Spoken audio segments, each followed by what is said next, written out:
Webster Tarpley is our guest. I want to start taking your calls coming up in the next segment. Webster, let's move quickly through what's happening in the rest of the world. Obviously, the globalists, the neocons, the neoliberals, the New World Order, the Anglo-American establishment, the global empire, they want crises worldwide. What do you see happening with North Korea right now? And what do you see unfolding with that in the future?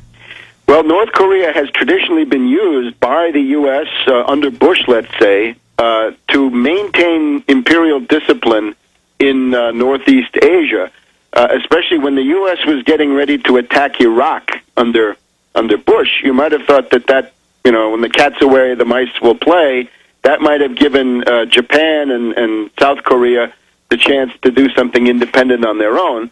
So in order to make sure that didn't happen, and this is actually an exercise in buck passing, as the theoreticians call this, if you get a crisis going with North Korea, you terrify Japan, terrify South Korea, you force them back to the skirts of the U.S. Nuclear umbrella, to mix a metaphor, and you maintain control by having an artificial crisis. So Kim Jong-il, the dear leader, has been a great asset for the U.S. in maintaining the imperial status quo in Northeast Asia, also, scaring China, embarrassing China, creating all kinds of problems for China. And I think that's what they're doing again. As you mentioned, there have been all kinds of provocative maneuvers by the U.S. and probably South Korea. The South Korean leader right now seems to be much more of a hawk than the one before. You've got this, every year they have this Ulchi focus lens exercise and so forth. Yeah, that happened a month ago. Former presidents being thrown off cliffs, all submarines and ships, planes flying over North Korean airspace, right while the dear leader is giving power to the next hereditary thug, who's 20-something years old. Perfect time to try to razz them. I think they've probably had some border violations and territorial water violations, at least the way they see it. They are paranoid, of course. These people are the true heirs of Stalin, I guess, in the modern era. So it's a paranoid regime, and it seems to me also that they must have been getting threats that the world public doesn't see. In other words, some kind of a back channel, informal envoy, traveler, who knows what. Speaking for the U.S. government. Well, now they're saying you ship even artillery shells to any country. Every other nation can sell weapons. We're going to board your ships and take them, which is a Cuban Missile Crisis level provocation. So that's out in the open, throwing the gauntlet down. Right, and I think on this they're right, that if you board one of their ships on the high seas, that's an act of piracy and war, and that is casus belli. In other words, if you want to take it that way, that can be the reason to get going with a war. I don't know if it's going to come to that, but look, go back to Joe Biden's famous speech in Seattle, 19th of October last year, where he said, after 1 year, we'll be hated because of our economic policies, and we're going to need your support then. That was the long perspective. The short perspective was, in the first 6 months, Obama will be tested with a manufactured international crisis.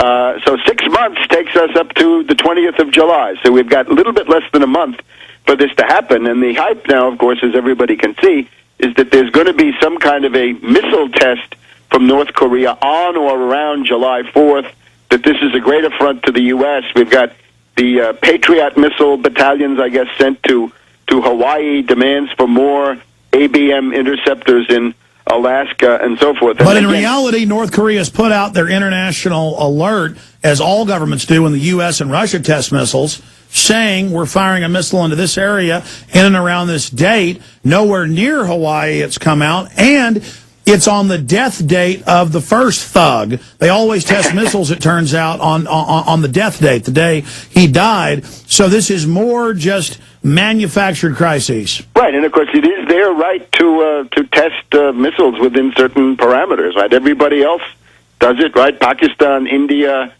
Iran, everybody in the world has missiles, starting with the U.S., the Russians, the British, and the French. So it's a manufactured crisis, and I think the goal is always to maintain the subjugation and subjection of Japan, especially South Korea, and also to embarrass China, just to create tremendous problems for China, because the worse things are in North Korea, the more refugees go across into China, the bigger the problem is for this very important Chinese province of Manchuria, right, which is right above North Korea, Harbin and these places in China, big industrial centers.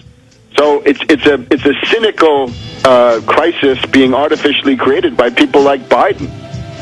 And isn't it also for our consumption here domestically as well, not just to keep the entire area of Asia in fear? Yes, I think. And remember, with Obama, the door to false flag is now wide open because the ruling elite thinks that he can accuse a country and be believed, which would not be. Exactly. Let's cover false flag when we get back and then take your phone calls, then get into the economy. The New World Order beast is genetically modifying your food, mixing vegetables with animals, and now experimenting with viruses. Without a long-term food solution, you will have just two options: starve, or surrender. All canned food supplies will eventually run out. What then? Grow your own healthy food and feed your family forever. SurvivalistSeeds.com is now the nation's largest bulk heirloom seed company, and it's owned by a real patriot, Big John Lipscomb. You can now have an infinite amount of healthy vegetables like a watermelon, a bundle of carrots, or tomatoes for a little more than a penny each. SurvivalistSeeds.com. And now you can go into business with Big John at SurvivalistSeeds.com by becoming an affiliate. See his link at SurvivalistSeeds.com.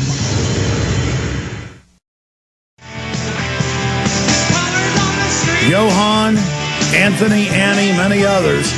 Your calls are coming up here in just a few minutes at 1-800-259-9231, 1-800-259-9231. I really appreciate Webster Tarpley spending so much time with us today. We've got him till a half hour into the next 30 last minutes of the show. I'm going to do a big news blitz and play some important video clips and give you my take on why they're getting rid of the South Carolina governor, or at least destroying his political fortunes. So that is coming up as well. But I do want to get into false flag terror and then the economy with Webster Tarpley in one moment. I wanted to briefly get Webster Griffin Tarpley's take on a few news items, and then we'll do false flag terror, then calls, and then the economy before he leaves us. But I wanted to bring this up because Webster really is a historian and an economist and author and journalist. I mean, he really is a great guy. And the more I research this stuff, the more I realize over the years how much Webster really does know. This is a crass plug. We carry both of his great books, the one about Barack Obama and his crime machine, and then the unauthorized biography of Obama. If you really want the straight poop, as they say, this isn't rumor, innuendo, baloney. This is scholarly. All available at Infowars.com. But I'll put you on the spot, Webster. You're obviously in the Obama deception, the main narrative voice in there other than myself. But in game, I remember I gave a speech in Chicago, first time I physically met you. I've been interviewing you for more than 10 years. And I remember you going, yes, excellent information, and then learning you had a great knowledge of the eugenics model, the idea of these people. The establishment is all moving at once right now as if they know their window of opportunity is closing. And they're moving with eugenics. They're moving with one-child policies worldwide, getting rid of tax credits for kids and even trying to tax having children. They are launching programs of climate cops, training children to tattle on their parents in the United States, in Australia, and Canada. It's in the news today, climate cops to fine wasteful homeowners and businesses. Austin's already setting this up as home audits, has nothing to do with energy. Literally, this commissariat, I guess would be the best way to describe it, but it's not communist. It's like a fascistic commissariat or political officer. And they have the Green Police. In fact, here's a shot of that for folks on prisonplanet.tv. Green Police, and that as people lose their jobs, it won't be an FDR, build dams, build roads, build rest stops, build power plants. It will be literally tattling on neighbors, spying on people, watching surveillance camera banks. That's all in the news now. And the carbon tax, Al Gore. Can you spend a few minutes on that? Then we'll go to calls and then get into false flag and the economy. But, I mean, the Federal Reserve banker reform bill is a Federal Reserve can seize anything connected to any part of the economy, just the complete end of the Bill of Rights and Constitution. We thought Bush was bad. It's just a progression, an evolution from bad to worse, where the feds are announcing they're taking over the entire water supply, no more states' rights. They're announcing green taxes.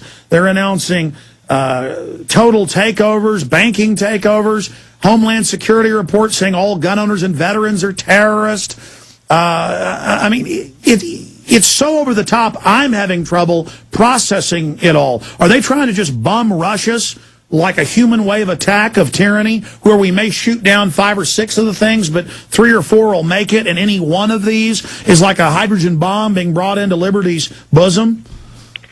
I would certainly say that one of the main goals of Obama from the very beginning is to undermine the rationality and the political will of the American people. In other words, we had this very interesting thing. A woman who worked for Obama by the name of Sarah last October came out with her confessions, and it was late October,